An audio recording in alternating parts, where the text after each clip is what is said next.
And welcome everyone to another exciting episode of The Energy That Surrounds Us. I'm your host, Michael, and tonight's guest has a very unique background, and some of what she does, I am so grateful to be able to talk to her about because I have heard of it but never had anyone to talk about it with. So I'm going to stop teasing the episode now, and instead, I am going to turn it over to my awesome, amazing guest to give a little bit of her history and what she does. And so I hand it over to the one, the only amazing, multi talented Crystal Sunshine. Hello, that was a great intro. Thank you. That was fun. Well, Um, thank you. so yeah, and I like the intro to the show too. That's pretty clever. I felt the anticipation. That Well, was good. good. So, yeah, I'm Crystal. That is my born name, Crystal Sunshine. I kind of dropped my last name and so I'm here to talk about all sorts of things. So we can get into the paranormal, we can talk about firewalking. I am a Jill of many trades, but none that seem very real world. So here we go. About a year ago, no, it was 2 years ago. I was called to the fire. And it was a really beautiful experience. So, just a little bit of the background. My mom, who's passed away now, when I was younger, she is from Arizona originally. So, she would firewalk with one of the Hopi nations out there. And I got to watch that as a child and just kind of grew up around um, fire and fire ceremony for some time, but I didn't understand, the significance behind it, right? It was just something cool to watch. And I kind of grew up making fires and I would walk them not knowing what I was doing. It was just, fun. So anyway, she passed away in 99. And one of she was an artist. She was a potter specifically, and her insignia, I guess you'd call it, was refined by fire. And when she passed, I was told by spirit through other people, and then also just personally, that I was um to pick up her mantle. And that's come with a lot. So I have just now taken on the name Refined by Fire Ancestral Firewalks, because, I got the go ahead. She said it was time. So about a year, it was 2 years ago I was called. I was just, it was actually November 11th, which was interesting because it was, if you want to call it like her death anniversary, right? And I had driven down the mountain so I could get cell phone coverage, and I was scrolling on my phone, and I just like happened upon like an advertisement for this lady, and I was like, oh, it sounds really cool. I like what she's doing. And so, I started digging, and anything, it led one thing led to another. And um and just to go back just a second, because it was really divine. So that morning when I woke up, I heard um this phrase, which I didn't know what it meant until I did know what it meant, but it said Wyman Court. And I'm like, what in the world is Wyman Court? So that's actually what I went down to go research, is like, what is this Wyman Court, right? Because it was just so loud, and I knew it was spirit telling me something. So anyway, I found out that through my, digging, Wyman Court was actually my mom. She had like a share in this housing development in Maryland. And the housing development sold, and I had money waiting for me this from this Wyman court. And so 10 minutes later, I run across this stuff. And anyway, so it ended up paying for me to get like an official certification in firewalking, so that I would be a certified fire instructor. Which I just thought that was very divine the way that that all happened. But I ended up, so I went to Ireland and I trained under a lady named Lottie Moore. It was a beautiful, life-changing experience, and it wasn't just the fire walking part of that. It was Ireland, was an activation for me, and a massive activation. And yeah, that's a whole nother aspect of what took place. But I got to learn like the logistics, and how to safely build a fire and safely walk it, and safely walk others through the fire, and just a more in-depth understanding of some different shamanic practices. And I'm just gonna like make a disclaimer. I really don't like labels. Okay. So the only way that I can, describe something is to give it a label so somebody else can understand that. I'm not big on the labels. But anyway, so I walked away from Ireland and came home, and literally like fired up and started holding my own fire walk. So I've had a couple events that I was able to build these and have people walk across it. But for me, this is alchemy. This is truly being refined, like our entire life. That's my life story, is being refined by the fire. Being and another label I don't like, but it's kind of like the wounded warrior, right? Like going through and sifting through and um molding into the person, my highest, person that I'm supposed to be. being And really forward. step into my spiritual gifts here. Yeah, yeah, yeah. So the fire was just like a catapult for me. And the things that I did not expect. Wow, the things I did not expect to go through, and the intention that you put into those fires. And it can be like a self-empowering, practice, right? Like, I don't know if you've, heard of like Tony Robbins. He was kind of like Right. went through the same sort of schooling thought of fire that I was taught through. And it can be like this real motivational thing, and you can take people through, and um, just to show that your body, what you can do and overcome your fears. And that's huge, and that's great. For me, it's a lot deeper than that. It has been a direct line to the ancestors, and a direct line to manifestation, and for calling in a lot of that manifestation for me in my personal life was calling in justice, and you know really digging down deep, um, and then also getting in touch with my dragon lineage. I wish that I could just like show some of these videos on here, like the the energy and the spirit that comes through these fires is absolutely phenomenal. I have you know hear people talk about like spirit, or fire sprites. The film that I've taken and the pictures that I've taken, it never ceases to amaze me what comes through the fire. And it's like, what am I actually seeing this? Like, do you people see what I'm seeing? Because it's just absolute magic. I mean, it's really fun to see, and you never really know.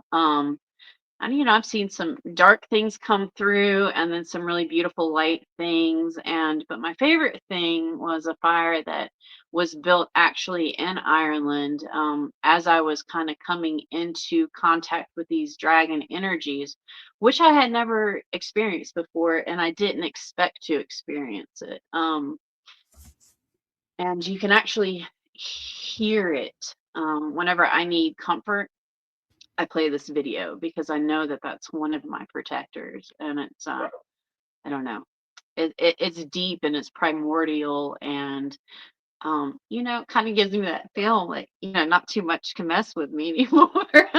I got a dragon, but to walk across the fire, yeah, it's like physics, right? Because it's your body, and you are in a way like it's mind over matter. You are manipulating your thought in order to go cross that fire. But this is something that has been practiced, from the time that we know humanity has existed. And it's just so beautiful to me because it has been practiced in every single indigenous culture that we know about, all across the world. So it's something that I just think that the human aspect of ourselves can all really tap into and be a part of, and know that, like, you know, these people have been doing it for thousands of years, and bringing in their own intention and their own magic to it. It's celebration, it's healing, it's empowerment, it's um, ceremony. And that's the way that I like to go about looking at these fires. Is it's a absolute ceremony, and even if the people that walk it um, don't quite understand it, the feedback that I've had is that it can really, it can kind of change your life. It can change you in a way that, like myself, you did not expect, and send you off into a different direction. Which, I think is a good thing. Oh, I told you one of the kitties would come in. I tried.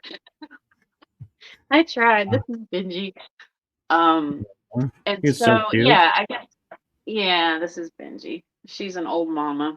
Um, I don't know. So that's what the fire to me is, and I just want to bring it to whoever, I want the whole world to experience it, because if we can all get on the same page there, man, like the things that are transmuted and that can change through that, the intention that goes into it is really powerful.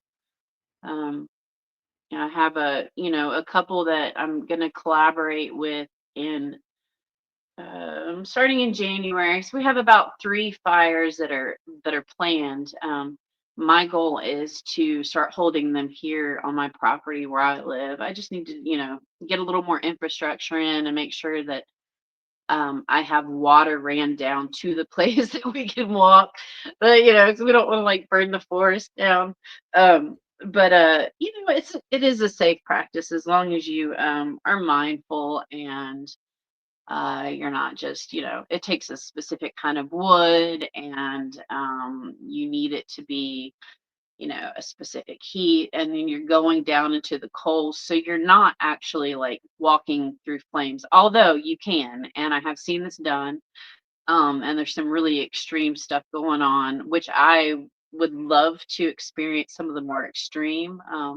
And hopefully I will be at the end of next year. That's kind of my plan, is to get some more training with more experienced, kind of a well-known walkers and trainers, and kind of get my master certification in that, because then I can take that certification to actually train other people to hold their own fires and walk them.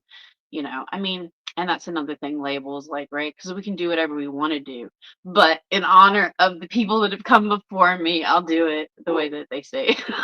I'll get the certifications just so that I can be, accredited, I guess, is the thing. It sounds like But you're being yeah, mindful to the sacredness of it. yeah, absolutely. And I think that everybody should, And that's just like our modern take on it, I mean, if I was living in a tribe or a village somewhere, obviously that would not be a thing. It would just be a part of my everyday life, but we're here in this day and time, and so just kind of things, the way it works, I guess. Right, Um, and we live in a world yeah, where the stupid are running things, and so it's good to have exactly. the training because somebody might do something and then like somebody's sent to the hospital and everyone's like, oh no, firewalking's got to be done Gotta go. this way Yeah. or not legal, and it's like, oh, ruined it for everybody. Exactly, exactly. And so, like I said, you're not walking through flame, you're actually walking on coals. But, by the time that the fire has gone down to that coal bed, I mean, you could put a car engine there and it would melt it, So you're talking high, high, high degrees of heat that you are placing your feet upon, And I won't say that kisses don't happen. That's what I like to call them. Little fire kisses. Burn is kind of a bad word. But what I've seen is where these kisses can sometimes take place, and it's never extreme. I've never seen like a bad injury, maybe a little blister or something like that. But it's really cool if you can, like tap in with the person or with yourself, and you go and you look at like a reflexology chart of where these kisses are. They're usually where blocks are in our body. So I just think that that's very interesting. Um, That is, and yeah. I have an interesting question for you, Sure. and I'm curious with, is there a season or a temperature outside that's better conducive to the fire walking? Yeah, I mean, yes and no. I would say it would be really uncomfortable to do it. You know, I know people that, have, do it in 100 degrees outside. That would be a little uncomfortable because you're adding heat to heat, right? There's preferences. Conducive, I mean, you can hold one in the rain, really, as long as you're protecting the fire as it's building, you're good. Um, if your feet are wet, which, obviously you're going to be barefoot and you're going to be standing there waiting. I would rather your feet not be wet. That would be my biggest, you know, there's just from my own personal experience, you can get a little more kisses that way. And then if your feet are really extremely cold, you might not feel everything like you should. Um, yeah. So no, I mean, my preference is autumn. I think that's perfect. Where it's nice and cool, it's not hot, it's not cold, and you're just out there, and that's my favorite. Yeah. And when it's not raining, that's even better. But it can be done in any environment, as long as you've got water in order to put it out just in case you need to. Yeah. And so, you talked about, as a little child, fire walking with your mom and just being exposed to it. What kind of impact do you think that made for you growing up that you walked on fire already? I I don't know. I've never really thought about that. It was just a thing. Just like, we're just, when we're kids, we just kind of take everything in and it is what it is. Um, I thought it was cool. And my big thing was like I like to make the fires, and I've always been good at building fire and just always kind of had like a pyro tendency to be honest with you. I love it. But I would make my own fires and then walk in. And I used to walk in the flames because I didn't know any better.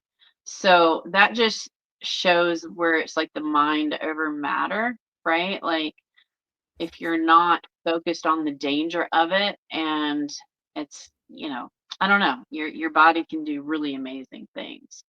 In that training, as an adult, what I've done now, like we did, I can do like, glass walking and, the fun stuff like board breaking and arrow breaking where you can, put the arrow on your neck. And honestly, that was the most scary thing to me to do.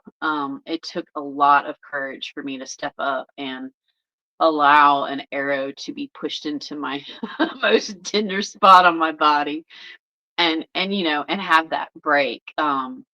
Where very well, I can't explain that, but like it really could like impale you and kill you, but it doesn't. That was very empowering, and that's something that eventually I would like to incorporate and kind of, offer to other people to experience as well. That was the most scary. But anyway, so like walking on fire and watching it as a kid, I loved the people that I was around, and it was just a small part of my childhood. But I always took it with me, and it definitely gave me the fire bug. So yeah, that's part Yeah, of and it. it's interesting, talking about being forged and everything. I used to watch the show Forged in Fire when it was on, and they would always talk about you can't be in the forge without taking the heat, and you got to be aware and respect the fire. And it's kind Oh, of funny in a way to hear, them talking about it and you're talking about it the same exact way, doing something mhm. completely different. And so it's like interesting how it's the same mindset in two Yeah, different fields. yeah, that is really interesting, and it is about respect. I mean, so I've if you walk that bed and you don't respect that fire or the heat of that, then I would call it a burn. And I have seen that where people are just like might be cocky and they're not really, I don't know, giving the reverence because it's a living thing. It's not just fire. It's energy. It's living. It's animated. It carries energy. It's transmutating one substance into another and then to another as you go into smoke, so it has its own life, and I believe that it is, it's a life force, just like water for us is, air is, fire is a life force. So yeah, you got to step up with reverence and respect, and if you can't take the heat, definitely don't do it. Yeah, for sure. When you're tending a fire, I mean, it's intense. I mean, I sweat gallons. I will just be absolutely drenched. And so it's like really I love it though because it's a purification for me. So it's kind of like going into a sweat lodge, but a little more extreme. And well, I don't know. I've been to sweat lodges that are pretty extreme, but it has that same effect, and I just feel like it's like a detoxification, and you just like sweat it all out, and you take in a lot more, fluids and electrolytes and all that stuff, Mm. and the next day I don't know, you just feel different every time, and every fire that I've walked across, massive change has taken place. You know, it- not necessarily the next day, but energetically, it starts to rearrange and shift what's happening in my reality. And even in the reality, I mean, I've seen some really beautiful things come from the intention that I've put into those fires. So if I'm building a fire, I like to, have the people that are there, it might be like a simple practice of like writing the intention down and putting it in the wood before we start it. Or, you can verbally say those intentions or just mentally, but, um, like what would be an intention of yours? What would you think if you went through the fire? What would an intention be for you? What do you think? For me, I would say probably to release some of the residual self doubt that I have about myself, trying to move myself forward. Like an example, like we were talking about before we started, where it's like I feel like, oh yeah, I'm not the right person for this, and it come to me later, and then I'll be like, okay, now I'm ready. Now I can do it. It's like, yeah, some of the things, I've missed out on because I didn't take and do them right away, and others, they come around again. But sometimes it would be nice to not put yourself down and say, hey, nope, I'm not the person you need, when obviously you are, because they're asking you. That's right. Yeah, and that's a beautiful intention. And I would be very hard pressed to say that you would not see that come to fruition if that was your true intention and you went through the flame. It does bring out different aspects of yourself, and it does build your self confidence. And um, yeah, I think for some people, and maybe for everybody, going into it with the right mindset, it can be like life changing.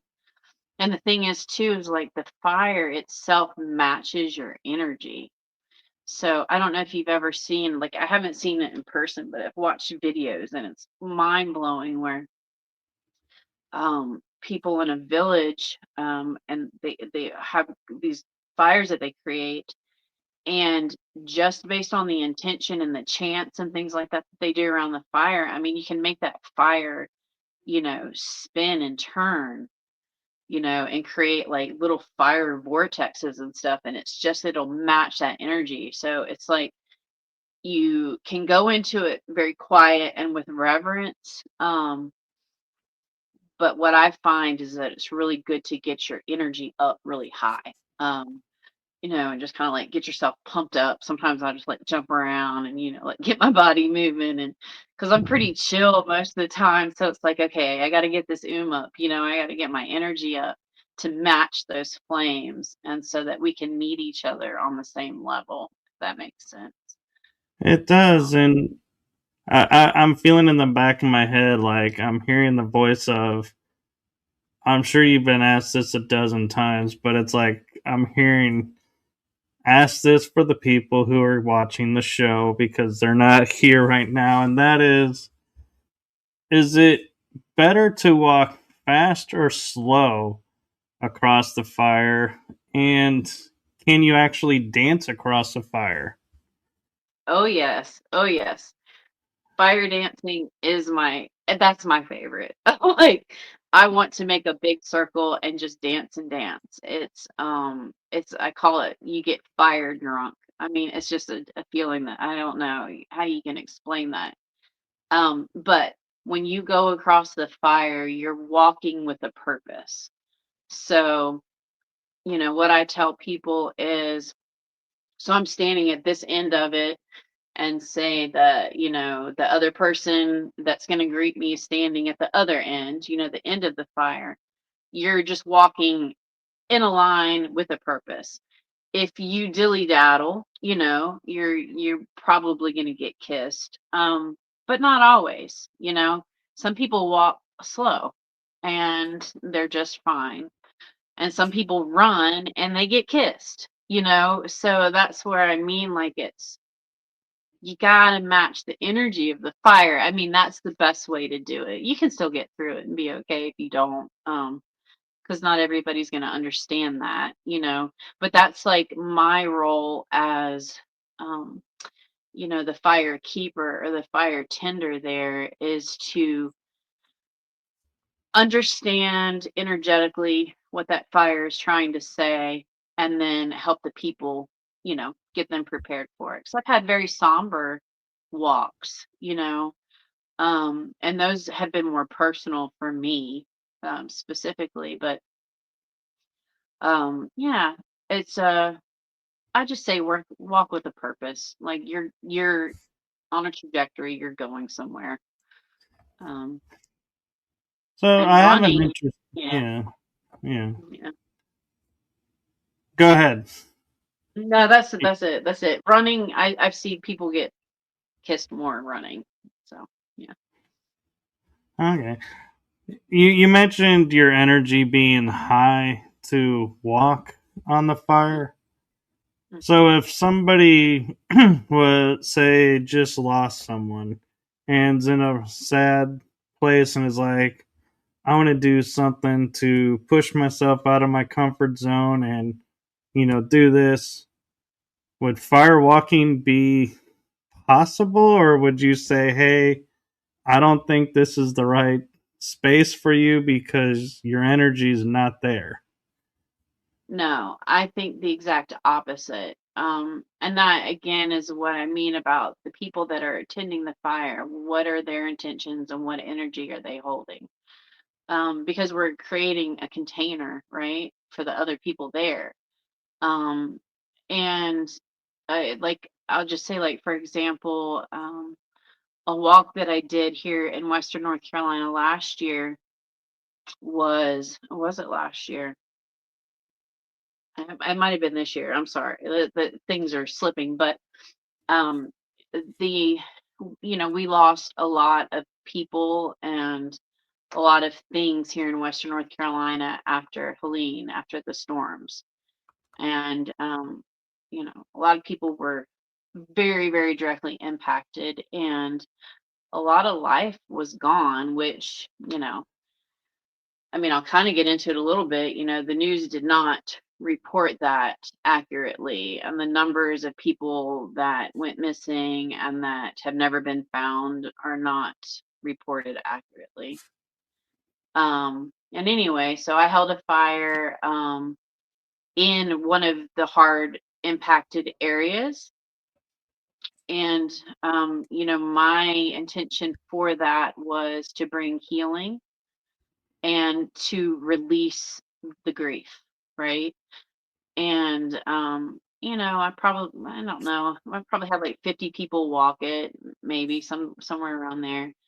And it was beautiful. And I just saw like, you know, I mean, some people just wept, and that was perfect. That was exactly what that fire called for. And it was in an effort to transmutate the energy there, to help, in some way people just to move forward. And that was directly related to grief. So, yeah, I don't think that there is of any bad scenario other than to show off or to be cocky, you know. Yeah. Yeah, I'm also wondering though, when you get to people who are like so grief stricken, they're like, there's no point, I just want to be with my loved one. If they were to step on the fire and then you notice they're not moving, they're just staying there, would you go and get them off the fire, or would you let them process? No, I would move them along for sure. And that might be just by like talking them through it, but I don't think that unless, I mean, somebody was like trying to deliberately self-harm, that would be even in your body's ability to allow you to do, because your survival instinct kicks in and it tells you to move. you know and so like one of my disclaimers, and I do have people like sign, you know what am I trying to say, um The legal disclaimer. disclaimer. Yeah, yeah. I have them sign, and it is specifically put in there that this is not for any purpose of self-harm, period. And so if they were to do that, number one, I wouldn't be liable, but that's telling them that's not the intention of this at all.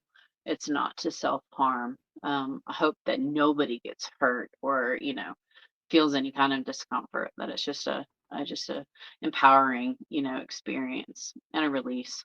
So I think your feet would tell you to move. It's hot. I was gonna say, go, go, go. So I don't think that And that would be an issue. But if it was, I mean, I guess I'd run and like shove somebody off or something. I don't know. I don't know if I actually came across it. I guess that's what I would do. Yeah. yeah, because we're living in a crazy world now. We got to think about things we never thought about.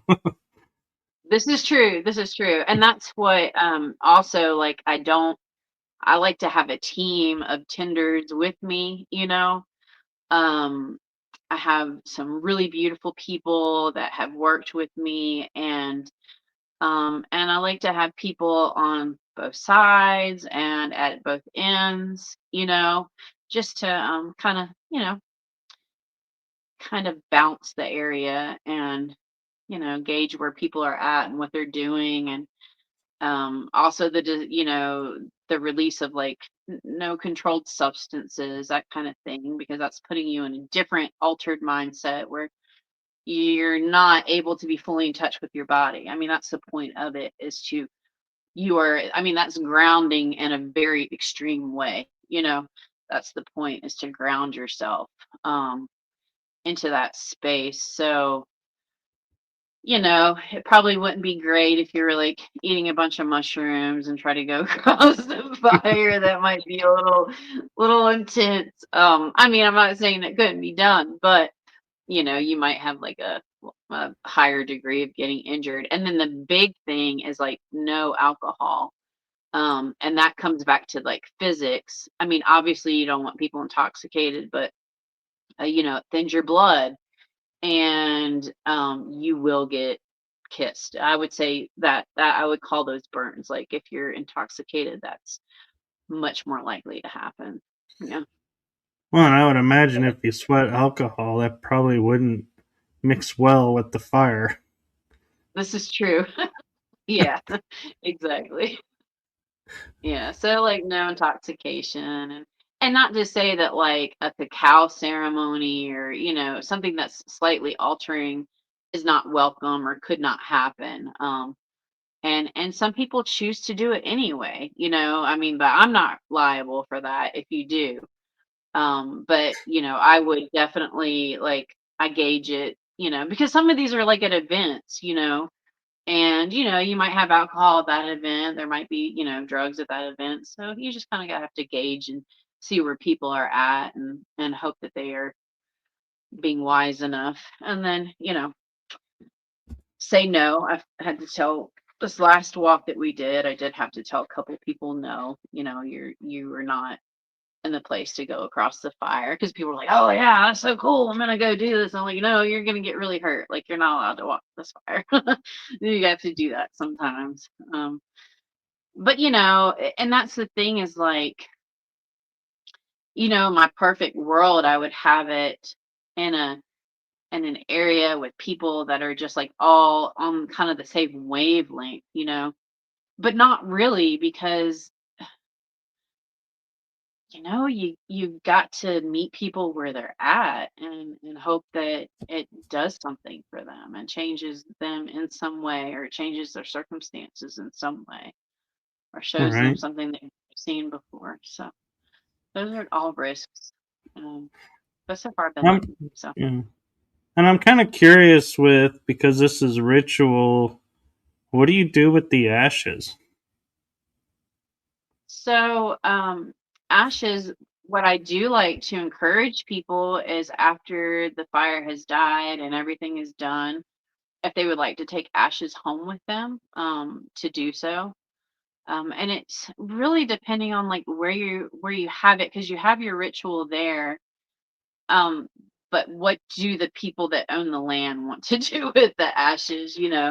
Um, I personally have saved a little bit of ashes from every fire that I've tended or walked myself. Just in you know little pinches here and there. Um, I feel like it could be very honored, and I don't know. I like to take a little bit of that ash from the previous fire and put it into the next fire, personally, to carry over the energy from each fire. Like you have like sacred fires and these ancestral fires that are supposedly never to go out. You have temples where people just keep these fires going for hundreds and hundreds of years. Um, and that's just to keep that energy going. So, yeah, ceremonially for myself, and this is just like where we're forging our own way, we're figuring out what works for us or for me. I like to take those ashes and carry it to each fire if I can. No, that's really cool. And I want to thank you and backtrack a second, because we talked about tending the fire, needing the water. Because when I did sweats and tended fire, you don't realize because you're so acclimated to the heat after a while that you're actually sweating. You don't feel it. And so it is very important to hydrate doing that because you don't realize it. Yeah. Yeah, it is. And I mean, I personally like what brings me back to the awareness of that, wow, I'm like sweating gallons is if my eyes aren't protected, it's just like, it burns, and you can't see. So, um, wearing like a little hat's cool, but I always forget to wear a hat. So that's never a thing. So that's my reminder. It's like, oh, okay, I'm like drinking my sweat right now. I need to go drink something. But it's so important. Yes, stay hydrated. Stay hydrated. And people that are tending, I mean, that's what's really important. If you're just walking, you're fine, but building that fire and each fire that I go in to build, um, you know, I listen to spirit. How am I going to build it? What shape am I putting this in? How many logs am I using? And it's really beautiful how it happens. Like, so it's never like a complete planned thing until I get to that spot and I see it and I'm like, okay, this is what we're going to do. And but still it's not planned, but it's planned, right? So this one that we did, it was really cool. It ended up being um, three separate fires that were then put into a very long coal bed. And just the way that it ended up was that it ended up being 33 feet long, right? And each fire had 333 logs on it. And so it was just really neat, but we didn't know how long it was going to be, right? But that's just what it ended up. And I thought that was really neat.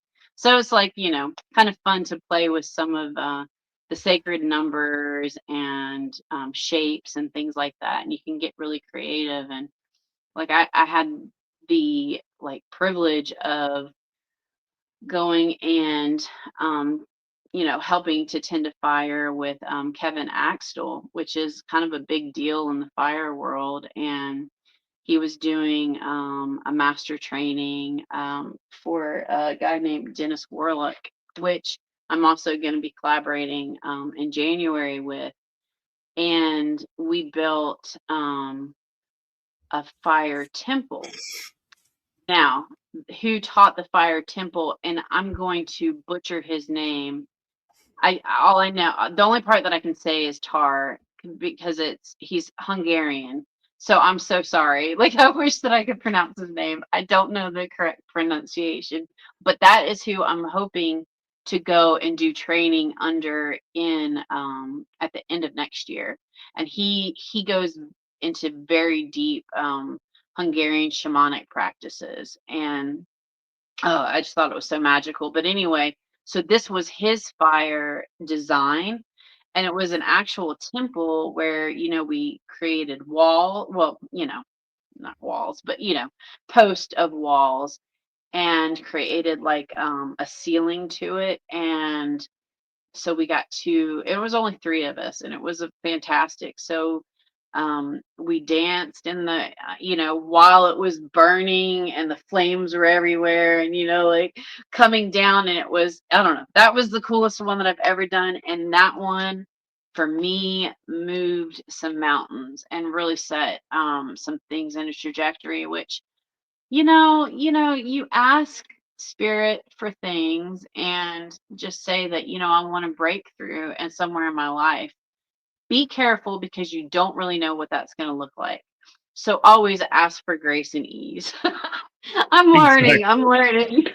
It's like, oh man, I asked for that, but I didn't know that's the way it was going to come about.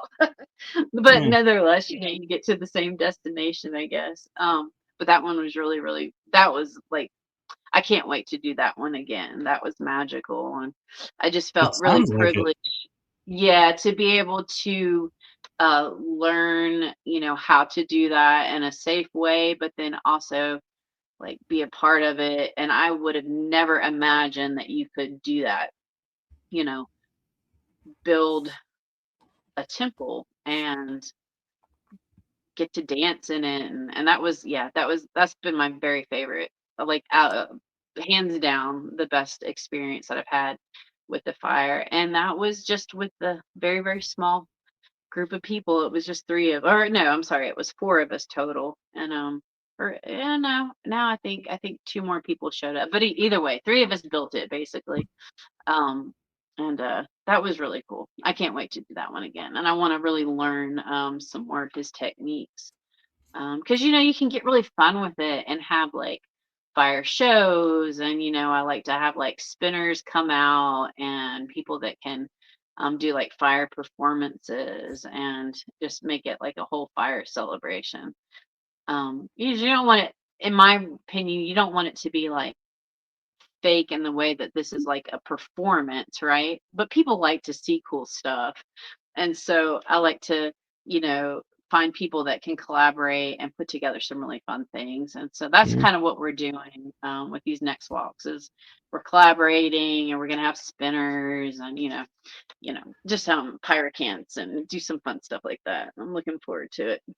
I'm just like picturing you walking across the fire with those batons on fire, spinning, Yeah, yeah, twirling. yeah, yeah. I'm not that talented, but some people are. And this one that we're doing, and I don't know yet. I think that this is the deal. But anyway, we've got a lady that breathes fire. She can do the breathe firing, she can like, and so she's gonna be going across while she's like shooting flames out. It's gonna be epic. I can't wait to see that. Um, I would love to learn koi and do that kind of thing. But like it's kind of one of those things, like a million other things that I want to learn how to do. So maybe I will, maybe I won't. We'll see. But it's Yeah. fun to see other people do it for sure. And I have an interesting question for you because I'm of the mindset and been taught from the old ways anything that happens in life, the remedy is close by in nature. There's nothing we can't cure through nature. So, are there any flowers or plants that you like to have around or keep on stock that you can either put on the fire for fragrance and like aromatherapy, like they do in Mm, sweat lodges, or that- that's a like you're great. saying, if someone gets kissed, that you can put this on and it'll help it heal faster. That's such a great, great, great question. Okay, so my other thing that I've been doing now for 20 plus years is working with native medicinal plants. And so, um, I work under the name that I've given it is flower medicine, right? So, Appalachian flower medicine. And so, yes, there are things. And um, I love to build a beautiful fire. Um, and so, there whatever intention you're wanting, I mean, if the goldenrod is growing, and yes, let's put goldenrod on it, like let's make it look beautiful and honor it, and what's going to bring like good spirit to that, to that fire.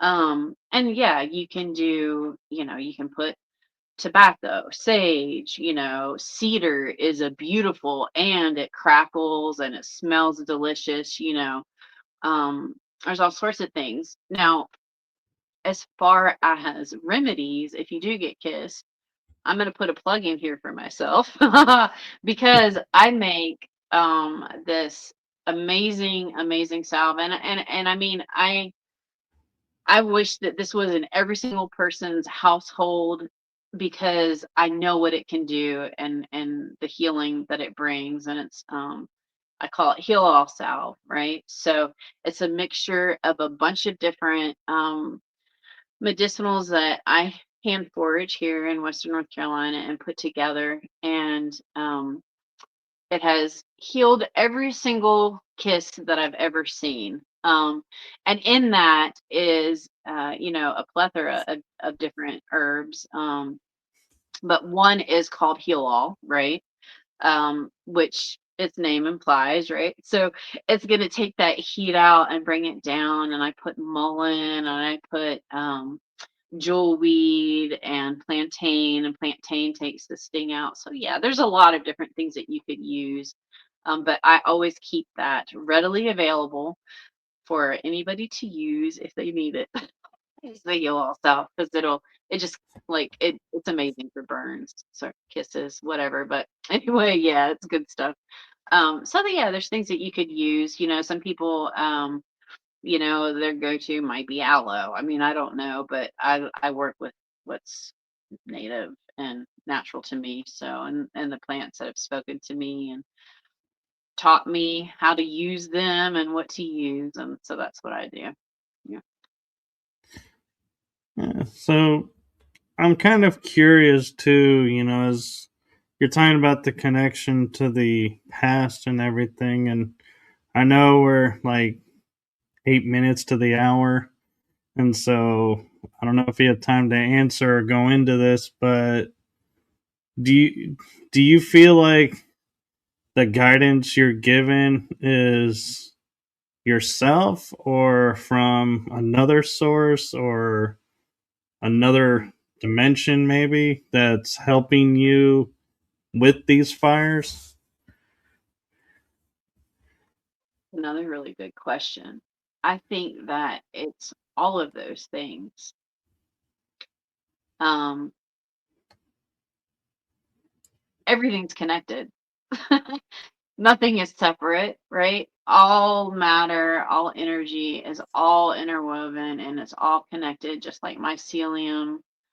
We're all connected. So we're connected to the past. We're connected to our ancestors. We're connected to our higher selves. We're connected to the energies around us. So it's going to come through in all of those ways. How it presents itself can be different each time, right? Um, and is it an audible outside voice? I wouldn't say that. It's internally, it's just a knowing for me. I just know. And I generally know where it's coming from. Um, but it's all of those things. Uh, We are, it's just through our DNA connected to our ancestors. And so that information is going to be given to us just by listening and by tapping into that, right? The memory is there. It's just waiting to be unlocked. Um, it's not, yeah, it's not separate. It's all the same. And just like in every dimension, they're all, you know,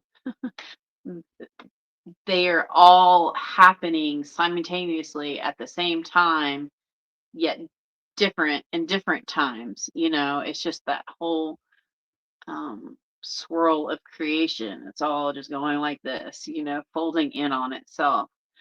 Um, so it's information coming from all of those places. Yeah, that's what I think. And I want to touch on for a second because you were talking about some of the kisses on the feet match on a reflexology chart. So if Mhm. somebody was feeling like ill, would it be wise to go across the fire, or or is there certain conditions like certain illnesses like no, as much as it would benefit you, we cannot let you walk the fire?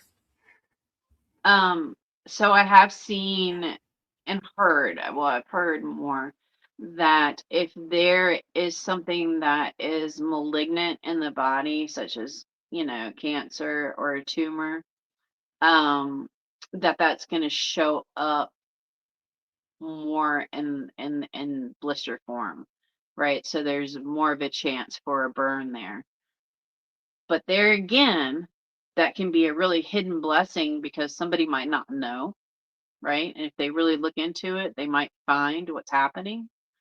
Um, but I mean, paraplegics go across the fire. I mean, it's medicine. It's medicine. So I would say that if somebody was in a very, very low energy state and say that they were, well, we're all actively dying. I mean, that's what we're doing. We're living and dying simultaneously, right? Right. But if their life force was extremely low, um, I wouldn't say no because why not? I mean, what's it gonna hurt, right? Um, but I would expect more kisses. Yeah, I would expect more kisses. And if they were aware of that and that's what they chose to do, I do believe that it's medicine. So I would Hmm. welcome them to go across. Yeah. I do have one more question, but I don't want to go over on the time if you're You're not good. able to. Yeah, you're good. Keep going. Okay. Well, you mentioned a paraplegic, and it got me thinking, what about somebody who is on crutches or is in a wheelchair, but they want to go and do a fire walk? Hmm. Is it possible that people can hold them up and walk them? Or, Yeah. okay. Yes, it is absolutely possible. And in fact, when I did my training, I did, well, no, okay, I had just done my training. It was a fire walk that I did right after I did my training, but I was still in Ireland. And there was a beautiful sister who only had one leg, and her other leg was a prosthetic. And of course, she didn't, you don't want to burn the prosthetic. I mean, those things are like, you know, Ultra thousands expensive. and thousands. Yeah, very expensive. So, in order for her to walk across the fire, we helped her across the fire, you know? And the same thing would go for somebody that was in a wheelchair. If their chair, I guess, was outfitted to go through the fire, then fine. But otherwise, we would help. Somebody could just facilitate that and take them across. I've had children walk across the fire. I mean, I don't think that I haven't witnessed it personally, but people that I know have witnessed it. That people that, well, a fella that didn't have either leg, so he just had two incredibly strong working arms, and he went across it on his arms. So anything's possible. And so I'm trying to picture it. Are the two people that are assisting walking on the fire as well, or are they walking on the cool ground next to the fire? Yeah, that's a good question. I think that that would be like when we assisted our friend um that just had one leg, we were walking across the fire with her. But I would say it would be if everybody can be in the same rhythm, the same motion, go across it all together. If you wanted to be super safe, people on both sides, just not to be in the fire. I think that would probably be safer, but saying that you can totally do it where everybody just walks across at the same time. And how wide is your coal bed? Like that might not be possible. But I could tailor it to that. But like if it's, 5 foot wide or whatever, then you might just have to all be on the coal bed together. And I think that's more powerful and more magical, but it would be what somebody's comfortable with, you know. And say the people that are helping don't want to cross the fire, well then they need to walk outside of the fire, obviously. So, And but it is possible. Yeah. and talking about intention, say somebody gets up and goes and doesn't quite make the first step on and says, "No, my mind won't let me do it," and they walk aside of the fire and still get some of the same benefit, being by the heat of the fire, or no? I think so to a certain extent. So I have a, a lady that could not. I mean, she would go stop, go stop, go stop, and just could not. Her body would not let her go across those. Just wouldn't. Like it's kind of like I can't dive headfirst into water. My body will not let me do it. I've hit my head and it just won't let me do it. Like can't do it. So it was kind of like that. Like she just couldn't do it. And she still got enormous benefit out of it because, like, it's if your intention's there and you really your heart and she really wanted to do it. Poor thing, I felt so bad for her because she just couldn't, but she really wanted to, and she did end up just being near the fire, walking the fire, and I mean, again, everything is connected, right? Right, So, like, yeah, you can still get the benefit of it. If I'm thinking of personally, I can tap into the benefit of something and still get the benefit of that even if my hands aren't on it, right? I mean, I wish that I had it down to a science and I could like benefit from $1 million. I don't have my hands on. That hasn't happened just yet. But yes, everything's connected. So absolutely, you still get the benefit of that. Um, and then at the end of the night, at the end of the fire, when the coals had really just kind of gone down quite a bit, she was able to go across her. But it was a really good experience from her, based off what she said and what she shared. And like, yeah, bless it. It is what it right, is, and you're still gonna get that, and you can kind of feed off the energy of everybody else, and enjoy the experience nonetheless. There is no failure as long as you're trying. Yeah, right. And yeah. I, I'm curious too with people who are out there these days that may carry like devices in their pockets that say makes them feel better, heal, or are doing stuff with the body's energy, or like or even crystals Mhm. as an example. Yeah. Could they wear those across the fire, or would you say no? You really need to empty your pockets and go pure. Um, the only thing that I would tell somebody not to wear across the fire is metal, really. Like I make sure that I take my jewelry off.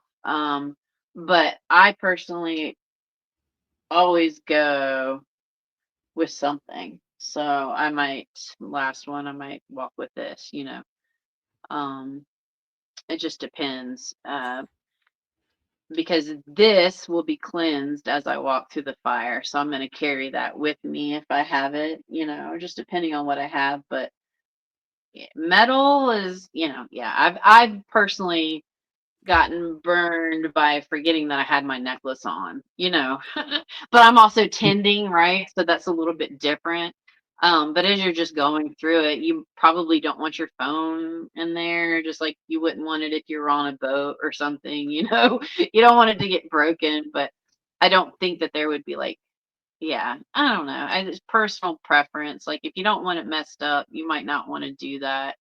But I think that specific items can really carry the energy and it's kind of like a good saging. Um, and like say I'm holding a space and holding consecutive walks. Say if I had one every night for 3 4 days, whatever. If it's a group of people personally, and I know it sounds horrible, don't judge, but I won't shower that entire time. because I don't want to take the water to cleanse all of that off of me. It's kind of like holding that container.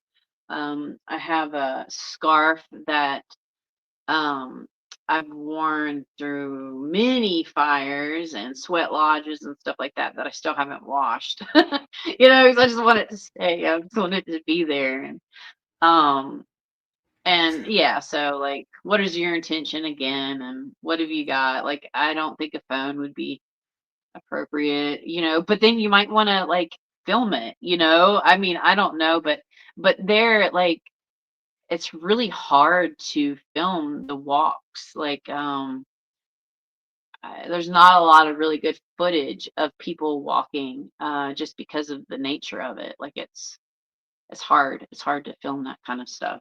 But you can. It's just not. I don't know. I I'd haven't have seen a a whole lot. friend walk next to me and film. Yeah, exactly, exactly. Like, if you're doing it yourself, well, then you're not really focused on what you're doing, right? Like, your Right. intention's going into the phone versus what you're doing and being present in that moment. So that's kind of the whole point, is to be present in the moment. And so I'm going to bring out my metaphysical side here for a second. And I'm Hmm. curious if you've thought about or may try this. Is you're taking, as you mentioned, ashes from each fire to the next fire. Hmm. On a quantum level, Hmm. could you not be bringing in ashes from every fire around the world and, like, dimensional, as you said, into the fire as well? Absolutely. Absolutely. I think that that's absolutely possible. Um, I mean, I don't know. Yes, why not? Because personally, like, what I've experienced and that one specific fire, and this was before it was cold, um, we were just filming the fire, as it was burning. And what came through, and I've had like an expert break down the audio, like, because I'm like, what is this? And please, like, did I do something? Because I also wanted to like prove it to myself and then disprove it and all those things. And it was something outside of that fire that was making the noise, that was not there as far as our physical eyes could see, but the energy was there and it was breathing through that fire and it called in. I mean, I didn't see it with my eyes, I could feel it, and then I heard it. This was upon playback, was a dragon. I mean, hands down, it was just a purring dragon that just breathed over the fire. So, and that was done on very sacred land, right? That had many fires burnt there with many coals from many fires that were put into that fire. So maybe that had something to do with it. I don't know. But yeah, I think so. Absolutely. Why not? Yeah. And so, my next question, kind of maybe a teaser question, is you mentioned in your bio working on Appalachian Flower Medicine Oracle deck. Is Hmm. there any progress on that and the book going with it, or any announcement you can make about that? Oh, I wish that there was like, yes, this is when it's going to be there. But yeah, there is progress, as in I have created each card and I have the book created. Now I just need, I'm creative, right? And I have some ideas for like the images of the cards, but I really want it to be original and I don't, so I've thought of like, kind of like doing like a shadow screening of each of these plants, but I want to hand pick each of the plants and do image from each one of the actual plant that I've handpicked. Um, so once I get the art done and then actually get it printed, right? And it might just be my very own personal deck. But I think that it's a really beautiful, beautiful concept, beautiful deck, and I have. I have too many cards right now, so it's like bringing it down to which number am I going to have in this deck. I think I'm going to end up going with like 22, but capturing each of the plants that I have personally worked with and that have personally taught me and given me information and what energy that they bring, and then translating that. And then, I went a little bit deeper into like looking at what plant aligns with solar energy or with lunar energy, and what season is this plant in its most potent form, right? So, like if it's a pine, right, that's working off of solar, but then it's also in its most potent form in the winter time, the energy that it brings to that. So it's multi-layered, as I think all good oracle decks should be. But it's all come from personal experience and what I've learned from that specific spirit from that plant, Yeah. and how it relates to us and the energy that it brings and the wisdom that they bring. Yeah. I So wonder if coming you soon. yeah. Have you thought about also tying in the celestial aspect? Like, Yeah. because I know some plants react to like moon cycles, and certain stars in certain areas will affect it. And then Yeah, also, what right, planet do they correlate to? I have, and I've played with that, and I do have like some that I have that with, but I haven't been able to make it all the way across the board, other than going intuitively into that specifically outside of like researching it, because not every single plant has been researched and not every single plant has been like assigned. You know what I'm saying? So I do. intuitively, what do I think? Yeah. So that's I have, and I do have that as a part of the book. So And is what it about a scientifically fire backed? walking deck? What's that? What about a fire walking deck? That's a really cool idea. I've not, and I don't know how that would translate. Like, I don't know how that would translate. It would That be, I would that go could back to actually the wood. be that could be tarot over oracle. Yeah, it probably would. It would be more in the Tro area. Because, like, for me too, like to go back to the fire. Oh my gosh, the wood is so important. So important. That is the foundation of the fire, right? So, like, what energy that specific wood brings into it. And sometimes just out of necessity, you might have to use a different wood or specific, but so far, the intention that I put into it, that's exactly what's happened. One of the last fires I did was all with cherry wood, and oh, it was absolutely magnificent. Like, so I think that the more sacred the wood is, which all wood is sacred, the more power that would go into that fire. Yeah, I don't know. I would have to really think on that one though. That would be interesting. I do like that. But I'm also like loosely, and I have put quite a few of these cards together, but called Bone and Root. And that is coming into the different animals that I've met, and I call them the root creatures. So some of the energies that live out here with us, and kind of the underbelly, right? Like, so we're going to be talking about centipedes and um yeah, the different things that maybe not be as savory to everybody, but they still have lessons for us, and come in such beautiful forms. And so that's one that I'm also working on. But the Appalachian flower, she's closer to being completed. Very Yeah, cool. yeah. So my last question I would ask well, actually, I just thought of a question, and we this is something totally off topic of what we've been talking about.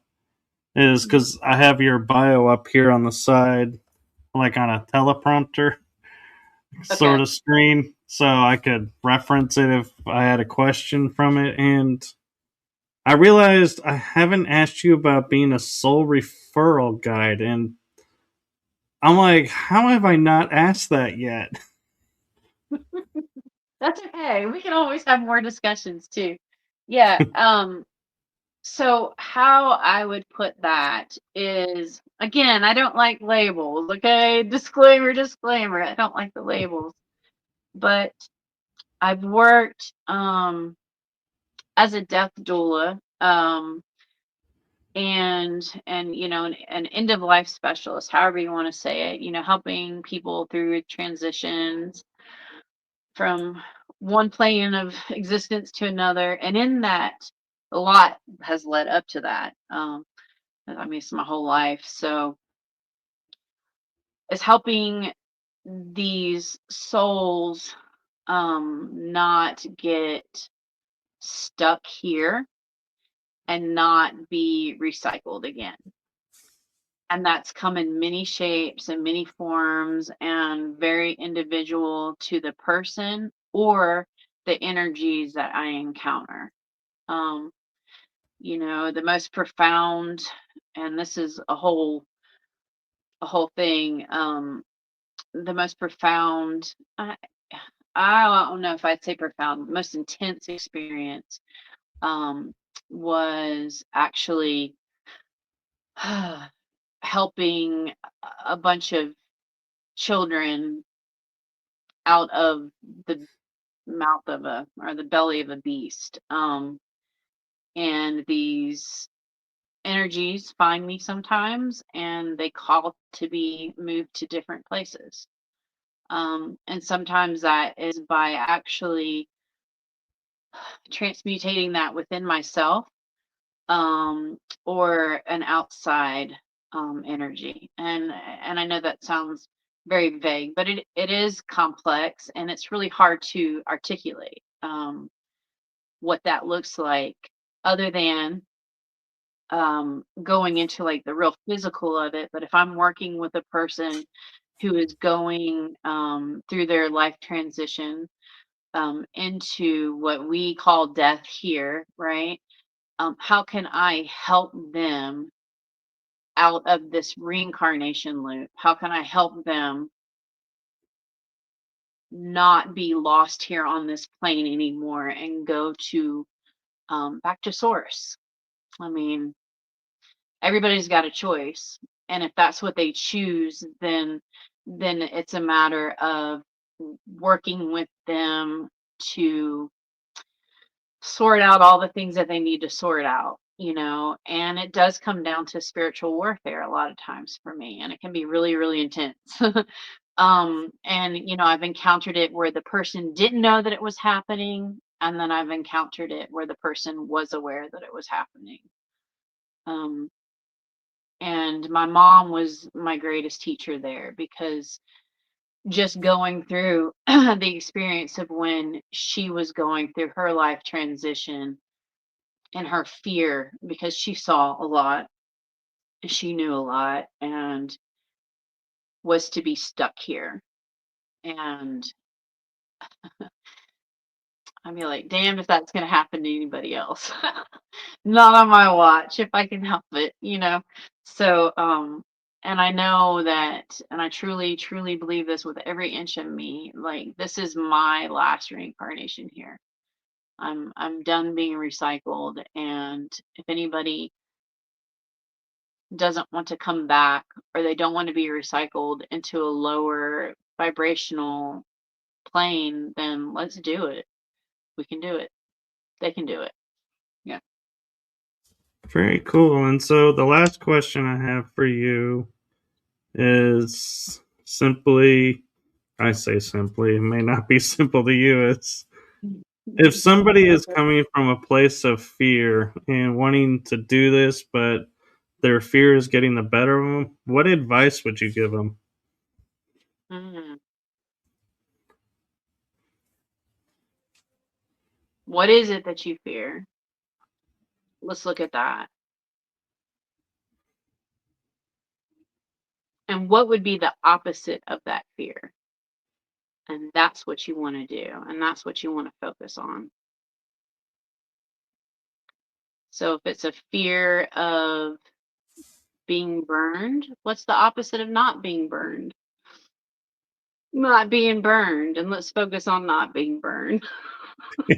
I actually was thinking that for a second. I was like, what is the opposite of not being burned? Wait, not being burned. Not being burned. So let's focus on that. Um, yeah, I don't know. I guess it would be super individualized as well. But um, are you gonna allow fear to lead? And that's the whole point of it, is to not allow that fear to lead and just have trust that your body will tell you what to do. Your body is going to provide the space for you to do what you need to do. And as far as I know, nobody's died walking the fire. Um, and nobody's been severely, severely injured. And if you do get kissed, it's gonna heal. So that's Very kind of cool. like, we're gonna take risks, right? Well, thank you for that. And we have a few minutes left, and so I want to give you that space to promote your work and how people can find you. Oh Lord. Okay. I don't know if I was prepared. Okay.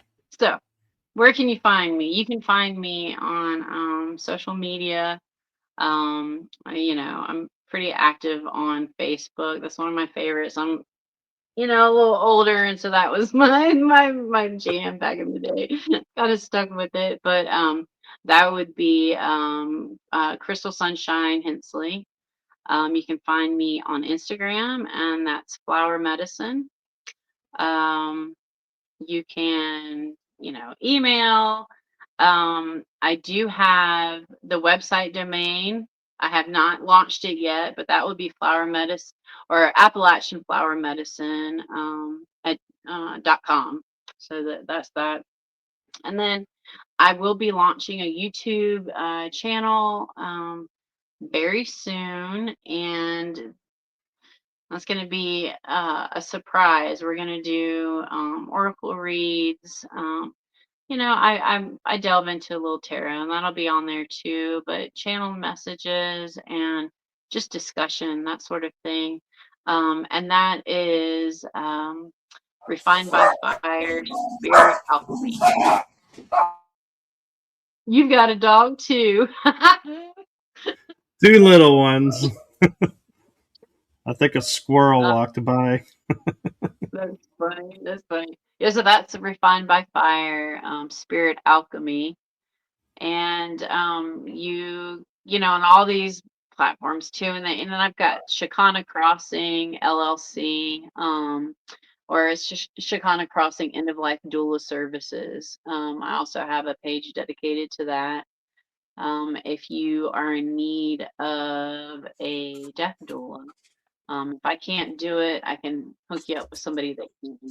Um, well, there's some things there, and then also my description, I think, is going to be somewhere in some box somewhere that you've done, but that has some links and things like that. So I live in Sylva, North Carolina, and that's Western North Carolina. It's a beautiful area.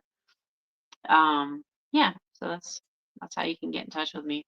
I guess I did it. I guess that was your job. But I would like to invite people to um our New Year's fire walk that's going to be held in Steel Badger Farms in Lenore, North Carolina. That's going to be January 10th. I have the events pasted on Facebook. I'll be putting it up on Instagram. And I'll be collaborating with Dennis Warlock and Norlock, I'm sorry. Yeah. And not Warlock, Norlock. And Little different. Veronica. Yeah, it is a little different. Maybe that's how I see him, but that's all right. And Veronica Young. Dennis Norlock is founder of Tiger Tamers, and Veronica Young is founder of Forest Connections. And then it'll be me, Crystal Sunshine with Refined by Fire, Ancestral Firewalks. and that's going to be in January 10th. It's only $75 a person to come and watch some beautiful flow performances and get to walk the fire. So that should be a fun time, and we'll welcome in the new year. And that'll be the intention of that fire, is to welcome in the new year and Very cool. shed And away 2025 and yay 2026. Do we it. Yeah, survived. we survived. Yeah, oh Lord, it's been a doozy. And going into the year of the horse, the flaming fire horse is what I like to see, and shedding all the skin from the snake, that we've just came out of. So Yeah. it's gonna be a good year. Yeah. There is a quick question that just came in if you want to take a second on it. It has to do with Sure. your background. Is Oh how yeah. significant is the Eye of Horus relate to firewalking? Ooh. Oh well, it's a all seer, like right, and just like fire, it sees everything. Yeah, that's what I would say. And the I've came to me and I don't know, floated in to me one day in a vision, and I had no idea what it was, and it was a massive another stupid label, but I don't know what else to call it, but a download. And it was the beginning of another awakening for me. So when I found this tapestry, I was like, oh, I got to get it. But also, I am in my cabin that is in the middle of being built. So I don't have proper walls yet. So, y'all, I just had to do it to cover some stuff up. Um, yeah, I'm still putting insulation and walls and flooring and all the things. I'm in it, wood stove and some heaters, and it's functioning. I can live, but it's just not pretty yet. So it's a work in progress. And if I'm not mistaken, Horus was a protector god too. So Yes, yes, yes. Yeah. And it's the all-seeing eye. I mean, fire. Golly, how much has fire seen? And every oh yeah, home, that is ever heated, and every food that is ever cooked, and it's the substance of life. It's what it is. So yeah. Well, thank you for coming on, and thank you for trusting me to be a guest on my show. yeah, thank you. You're And welcome. Thank you for having me. hopefully we'll get you back on to do a few more episodes.